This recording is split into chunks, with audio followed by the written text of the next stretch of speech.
Creative Chat. I'm Matthew. I'm Carolyn. And today we're going to get to know Caroline a little bit better. Thank you. Thank you very much. Yeah, it's actually really... It's nice to be seen. It's me. Yeah, so Caroline, obviously you're the mastermind behind Buskers of Glasgow. I wouldn't say that, but yeah, you're the superstar. And you live the quiet life. That's true. I run what's called a faceless Facebook page. You know that my face is not that's on it. actually the perfect expression. And now we're going to give you the praise that you deserve. Oh, thank you. It's actually really nice to sit down, and because a lot of people watching this will already know what Buskers of Glasgow is, but in the off chance that people don't, can you tell people what is Buskers of Glasgow? It is basically a social media project. It's videos of the Buskers of Glasgow on the socials, and that's really all it is. We started out on Instagram, but we're now across Facebook, TikTok and YouTube. I've had a couple of abortive attempts to go onto other platforms like Reddit and Twitter, but they're just... I don't know how you would begin to do that kind of thing. I kind of abandoned those because it wasn't getting any traction, it wasn't getting any followers, it wasn't really the right platform for what I do. I might sound really stupid saying this, but can you actually upload videos onto Reddit? I thought that was purely kind of like Twitter, where it was just... No, you can upload videos onto Reddit, yeah, nobody watches them, but you can. I mean, Reddit is much more of a kind of text photos I thought it was where platform. people kind of go to complain about TV series that they don't like. They do, yeah, there's a lot of that. Also, like the Glasgow subreddit is actually quite good fun.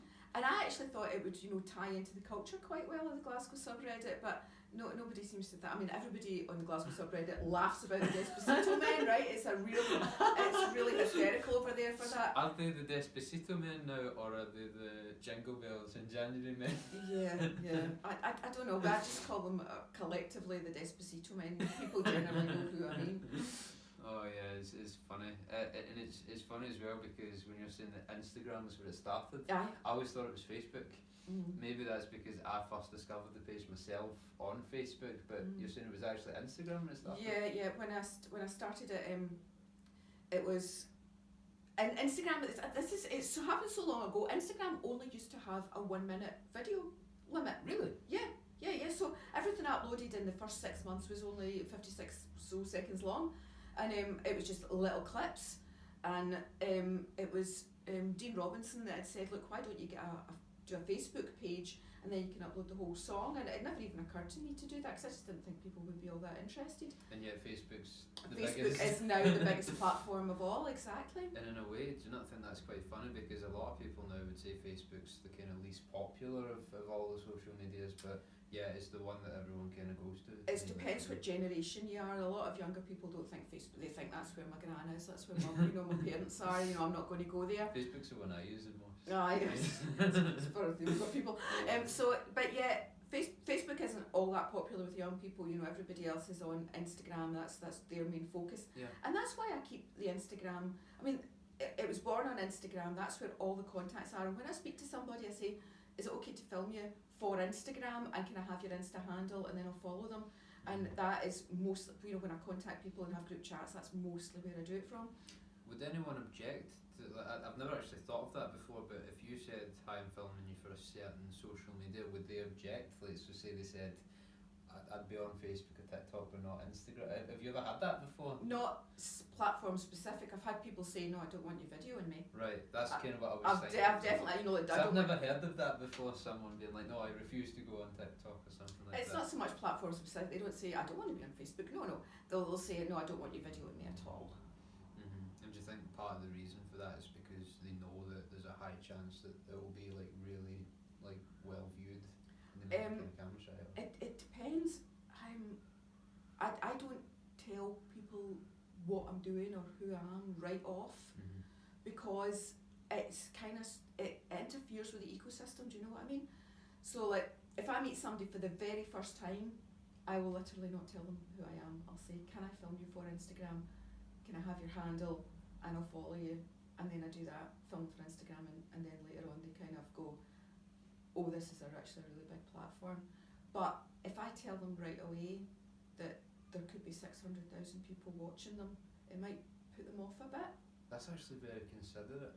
And also, I don't want people to be like, oh my god, no, don't record me, or get really in their own heads and then fluff it, or get really perfectionist about it. You know, it's like, oh, that wasn't good enough. Let's do that again. I'm like, I genuinely don't try this. So it's funny that you say that as well, because I know a lot of musicians, more so than anyone else, I would say.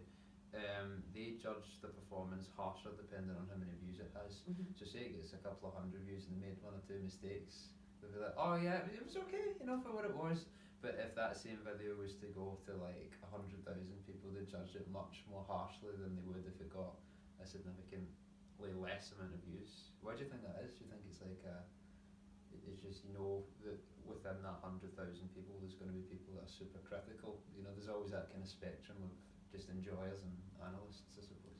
yeah, I think the thing about Buskers of Glasgow is it's a street video. I don't think any viewer expects it to be a perfect video. That's the whole point of it. Like I film things and I don't filter them. I don't change them. I don't edit. I say I don't edit them. I will maybe snip off the first few seconds where we're going, are you ready? I'm ready. Cool, let's go. That's to be expected. I trim that bit off. But some, you know, there'll be people going by, there'll be dogs barking, Wayne's crying, fire engines, you know, bum notes, you know, just basic panic. But it's all authentic and it's absolutely raw and it's what you would see if you were watching in the street. And I think that's part of the attraction of the whole Buskers of Glasgow thing. You're genuinely watching a street video as if you had watched it yourself. And I think that's the attraction of what I do. I mean, like, if you can spend all your time, you know, like with your camera angles and your fancy sound system and stuff like that, but that's the kind of Instagram fakery, isn't it? You know, yes. You get as many chances as you want to make that perfect. Well, I don't get as many chances as I want. I get one chance, and if we both agree, if me and the artist both agree that was fine, because if an artist says to me, that was horrible, please don't post it, I'll just delete it right away. Does that happen often? Sometimes. It sometimes happens. Somebody will say, that sounded awful, I made so many mistakes, let's delete that. And I'll say, okay, let's delete it, that's fine, that's cool. Do you want to do it again, or are we patching the whole thing? And everybody always has the chance to say, no, I don't like this, don't post it.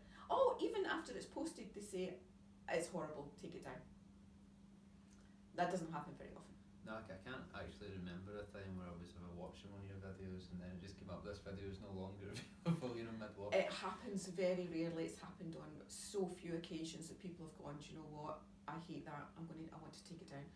It's not happened very I guess as well though, you wouldn't actively post something that you thought was bad either. No, there have been a couple of occasions where I've thought, I don't think I should post this on Facebook. You know, and I've maybe just posted it to Instagram because it's a smaller platform and it's a little bit kinder over there. You know, you can only like it over, and you can't, you know, comments are quite vicious on Instagram. So there have been a couple of occasions where I've just posted it on Instagram because I thought I don't want to necessarily post that on Facebook. It doesn't happen very often. Sometimes it's just when somebody's really new, or they're really nervous, or they're, you know, it's the first time busking or something like that. I think, you know what, we'll just put it on Instagram and won't take it any further. Is that kind of a way of easing people into the... Well, yeah, I don't want to be harsh to people. I don't want people to be put off by what I'm doing. The last thing I want is for somebody to go, oh no, here she comes. I want people to be pleased to see me, you know. It's any consolation, I don't know anyone.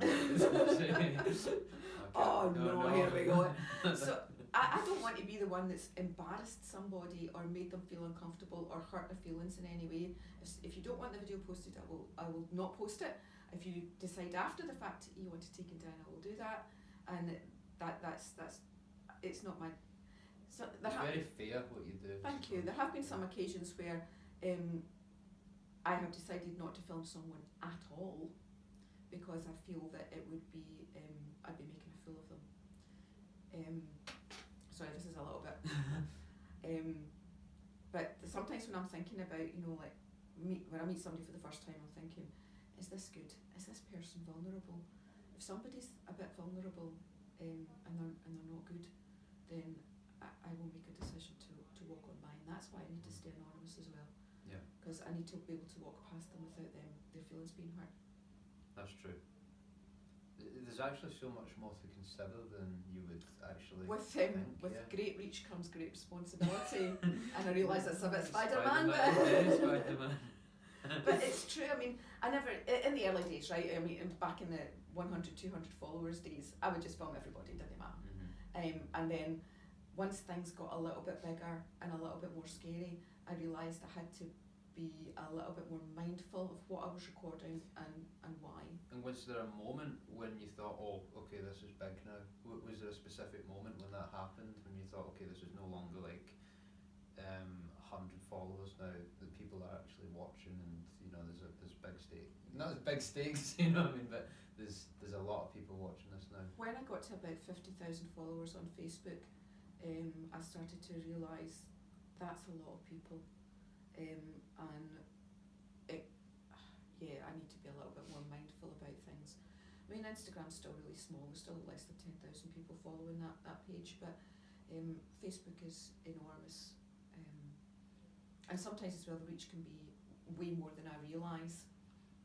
I'd say that the Instagram's smaller in comparison, but 10,000 is no mean feat. No, and it's taken a long time to get there. It's built so slowly. I've literally got 5,000 videos on there, so every video has got 2 followers. You know, so that's the rate of good, followers per video. You know, two more followers than you would have had if you didn't post. And in terms of like, there's obviously no shortage of content on that page. Would you say the street performances are the most kind of, it draws more people in, because obviously you've got like the Room 2 things, and the Kenny's music collaborations. Would you say they're equally watched? Obviously you had the live streams as well, and that's how I was very much on the page. The happy times. That was actually, I wasn't going to go down this tangent, but that was actually such a, I've never actually thanked you for this in person, but that gave me such a focus during COVID, and there was something to prepare for everything, because it was hell. I don't think anyone enjoyed that time. And you know, when you gave me that platform to, you know, actually go on and work towards something each week, you know, it saved my sanity for that. It gave us all something to do. I mean, yeah. So thank you. Oh, you're welcome. You're welcome. Oh, thank you. Man. Thanks so much. But yeah, I forgot what the initial question was. Oh yeah, just what was the most? Would you say the street performances are the most popular? Absolutely, yeah. That's the bread and butter. I do actually very few gig stuff. I mean, I record all of the Room 2 gigs, but I post it for subscribers, because that's. Oh, okay. I've got subscribers on the Facebook page, and there's 30 of them, and part of the agreement with them is that they'll get exclusive content. So I give them the Room 2 footage. If it's usable, sometimes there's too much vibration. Is that kind of a Facebook equivalent to Patreon? Yeah, right, okay. It is. I've never heard of it before, so. Yeah, that's how we started. Well, you know. back in the day during lockdown, Facebook made some changes to their terms and conditions, because you used to have the gamers used to have this whole live stream thing, you know, where they had a whole dashboard of stuff, and you could get subscribers and stars for your gaming live streams. Exactly. And then they opened it up to musician and band as well during lockdown. So I changed the designation, because we used to be concert venue, and I changed it to musician band, and then that allowed me to get subscribers and stars. And once I was on the platform with subscribers and stars, then I could get the advertising revenue as well. The more you know. I never knew that. It was actually Ryan Wallace, the opera guy, that advised me to do that. Oh, he's cool. I've not seen him in a long time. We actually did a cover, which was on your page, if I remember correctly. It was Stars, the Les Mis one. Oh, right, okay. And he sang. It was one of those kind of lockdown vibe covers. But I then met him once on the street, and he didn't recognise me. He was like, "Oh yeah, we did." But it's amazing how, like, in that point in time, you know, you don't recognise faces, because you've only ever known people online. You know, even in collaborations at that point in time, it was all, you know, online, so you didn't know faces. It's always about a context problem as well when you see somebody in the street. Yeah. So in terms of all the content that you do you just kind of post anything and kind of hope for the best, or do you have a structured kind of, right, on Mondays it's a street performance and Tuesdays I'll do this? No, I don't really have any control over it at all. If I go out on a Monday, and at this time of year I actually sometimes don't bother going out on a Monday, because there's nobody there. If I go out on a Monday, whoever's there is on the page. That's it. I don't have. Sometimes, if there's a particularly busy day where there's maybe 5 or 6 post-worthy performances, I'll maybe post 4 and save 2 for a rainy day, or especially at this time of year when I know there's so many rainy days.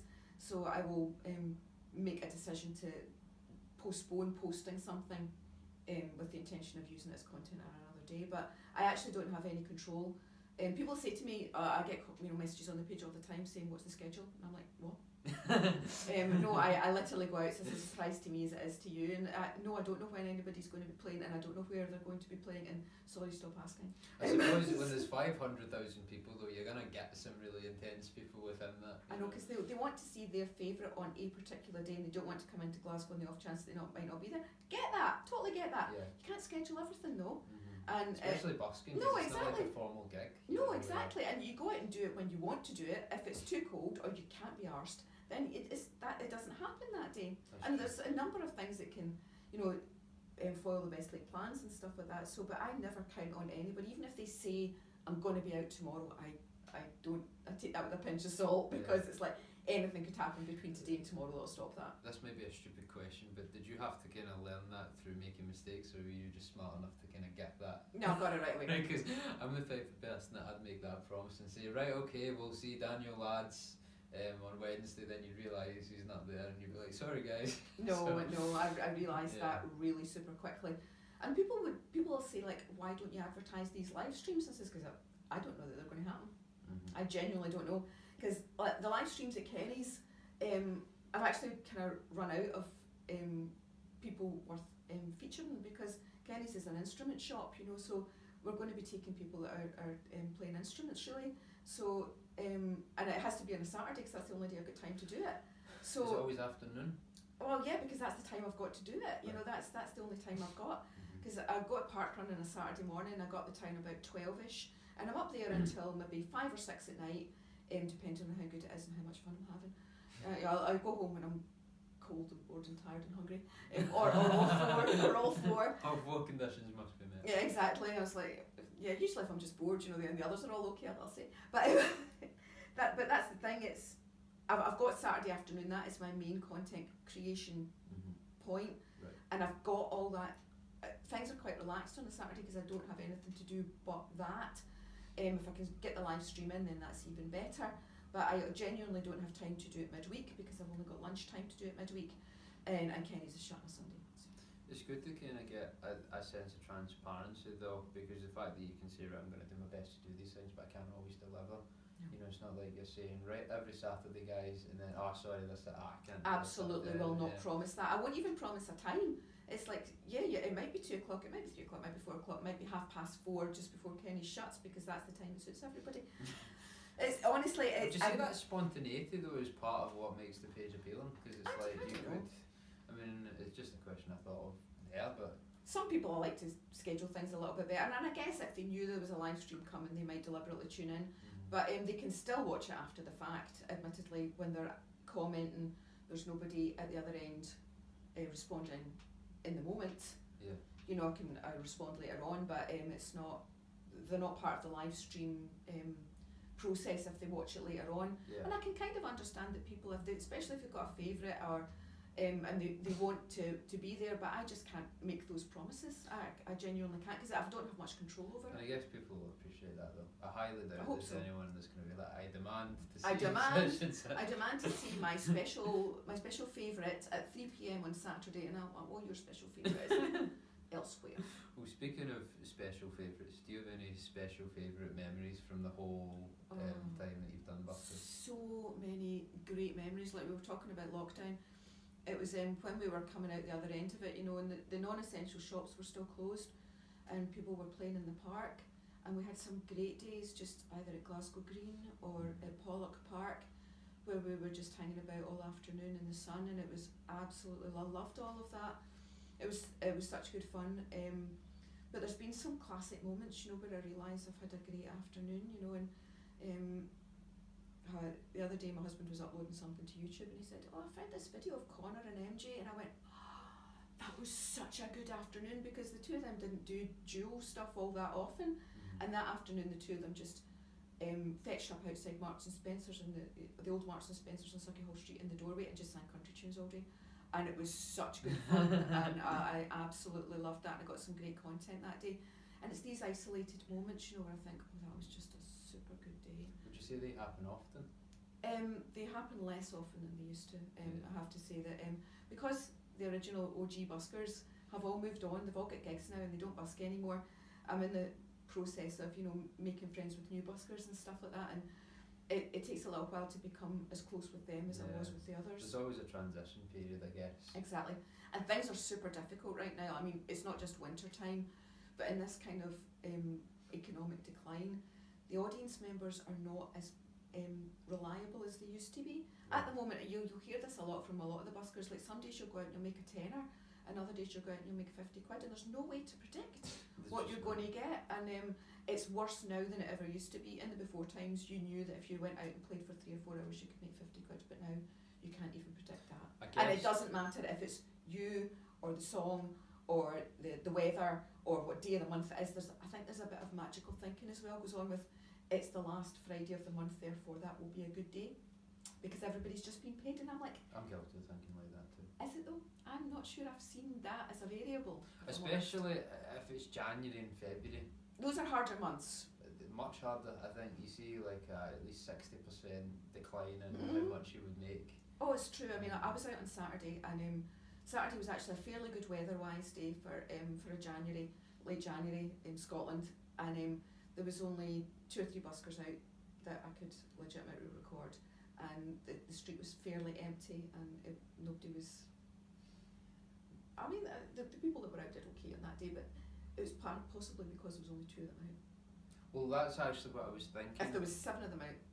Part of that's kind of luck. You'd Yes. have to kind of, I guess in a way though, if it's miserable and a lot of buskers don't want to go out, that one guy that does makes all the money. Exactly, because there's a finite amount of money then in the again, street. if they all thought like that, then Exactly, but that is one of the variables. A number of times somebody said to me, yeah, people say Mondays are shit, but I've had some great Mondays. I said, yeah, because you were the only one and all the money was yours. Which is a good thing for that person. Exactly.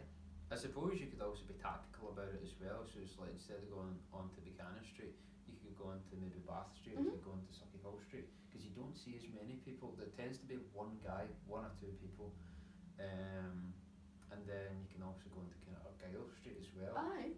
The 3 streets, Sauchiehall Street, Buchanan Street and Argyle Street, are all completely viable busking spots, but those are not the only ones. They're not. You can go They're to the most popular. Absolutely, and it's the ones I can cover because Yes. my work is just there. Mm-hmm. But if somebody says to me, I'm going to be at one of the shopping centres, and we've done that. Yes, yes. We've done that. Well outside the box. I'm going to go, but I need a plan there. I need to know that you're going to be there. I need to know when you're going to be there, because it takes me half an hour to get out there. Even I if think I've got the thing car. is as well is that it would probably be more worth, like I'd still go into Brewhead, but I'd also think it'd be more worth your time on a Saturday if there's 7 buskers in Glasgow. And it means the city centre, exactly. Go on there. Yeah, exactly. Kind of thing. But at the same time, if it's raining on Saturday, then I might as well come to Brewhead. Yeah. But that's another thing. Yeah. I've got to make all of these considerations, and I'm absolutely obsessed by the weather because that dictates a lot of what I'm going to do. But also as well, like, there's other places in the city, like you can busk in Kelvin Grove. You can go to Vinicum. You can go to Vinicum Street on Byers Road. You can busk other places. It's just the high traffic areas, and the areas that I can cover are the 3: Sauchiehall, Buchanan, and Argyles. That's right. And would you say, like, as you mentioned weather and kind of like the infrequency of the whole thing at times, is there anything else you would say is super challenging about it, or would you say they're the main things? Those are the main things. I check the weather constantly just to see what I'm going to be doing, and I always have to bear that in mind. You have to look at my work calendar as well, and sometimes there'll just be meetings at lunchtime and then it means I can't go out at all. So yeah, it's fitting it all together. And somebody asked me recently, like, can you come out and film me in Partick? And I was like, I would really like to, but I work full time. Yeah. And it's really difficult for me to get out during that 1 hour that I've got. You know, if you want to do it on a Saturday afternoon and we can make a plan, then we can do it. But you kind of have to fit around my work sometimes as well if you want me to do something out with the hours that I can normally work. I will do my best. I really will, especially if I think it's really a good nice piece of that you'll content. accommodate the buskers too, because you'll be platforming them. As much as I can, but sometimes I just can't. You know, the fact that some people don't realise that I've actually got a real job. Thing that you're a genie and you just can teleport to Oh, Partick. that's another thing. They think I can get there instantly. It's like, I'm playing this place now, and I'm like, great, that's super for you, well done. There's absolutely nothing I can do about that because I'm 4 miles away. And also as well, they expect me to be omnipresent, you know, it's like I was playing and you weren't there. Have you ever had that kind of message? Really? Aye. How entitled is that? That's so bad. It's usually people that don't know me, in fairness, you know. That's worse. If someone was saying it as your friend, you could be like, oh, it's a bit of banter, you know what I mean? But just pray to Caroline and she'll She'll appear. It's actually surprising how many times that works. You know, a number of times people will go, oh, I was hoping you'd come. And I'm like, I'm here. But I'm actually... Here now, stand over there, don't talk to me and just record. Yeah, I'm only here for your reach, that's the only reason I messaged you at all. Yeah. Would you say that happens often? I've been starting to get, possibly overthinking this a little bit, but I've been starting to wonder if people are fetching up knowing that the Buskers of Glasgow page is big, and they've been fetching up to deliberately get on the page, because they'll literally come to town, play once and disappear. And I have wondered on occasions if people are just solely looking for a video on the page and looking for the reach. I'm possibly overthinking that. It's difficult because it's something you'll never know. I know. And you can talk, it's a bit like, imagine someone super rich and trying to find love kind of thing. It's like, you know.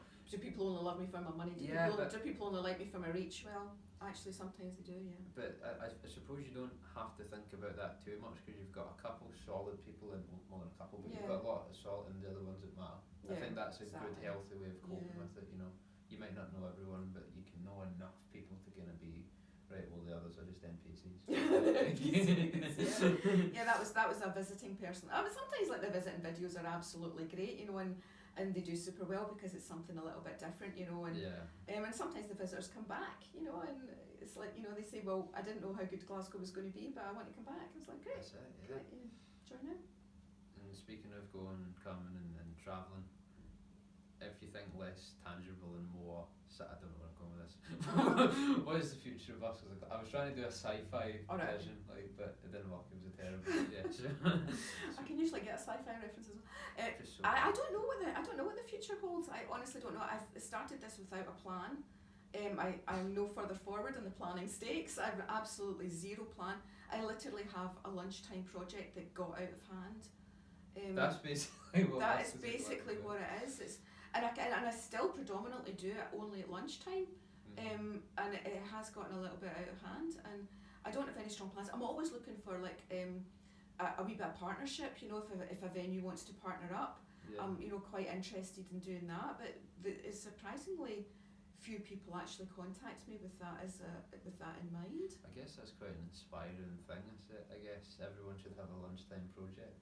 Yeah, you know? Just a wee lunchtime project. And even if it's just drawing something or writing something, or you know, starting a Facebook page with a 500,000 followers. I think one of the cool things that I've kind of gathered from the last half hour is, like, you know, one of the cool things is you see a lot of people have a really organic idea, and then it becomes all corporate and loses its soul.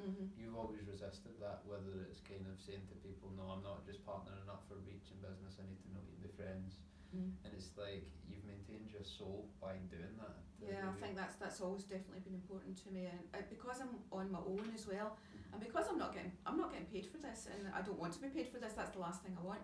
I've got a full-time job. I don't need to be paid.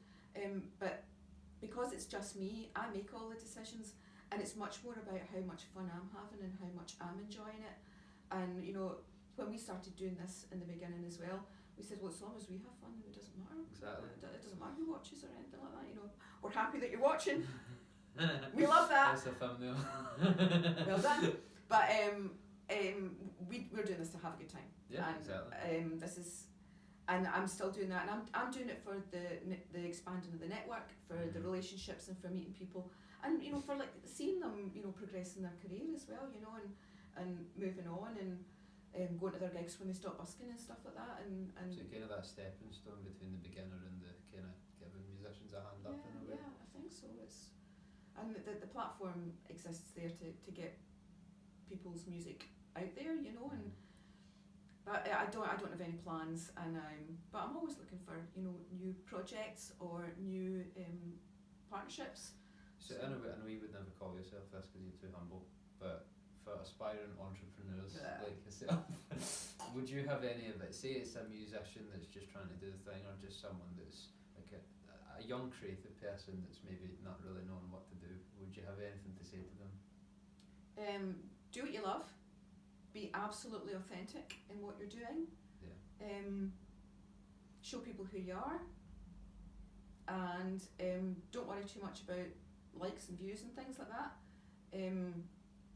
Your social media is your contact point. If somebody wants you to play their event or play their venue, they need a place to find you, so use your social media as that, and don't get all caught up in posting every day and trying to beat the algorithm and trying to get on side.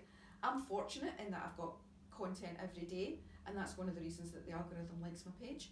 But don't worry about that if you're just on your own. If you've got one thing to post every month, then just post that one thing. Just be absolutely authentic, be true to yourself, and be honest with yourself as well, and be realistic about your expectations. You're probably not going to get 500,000 followers.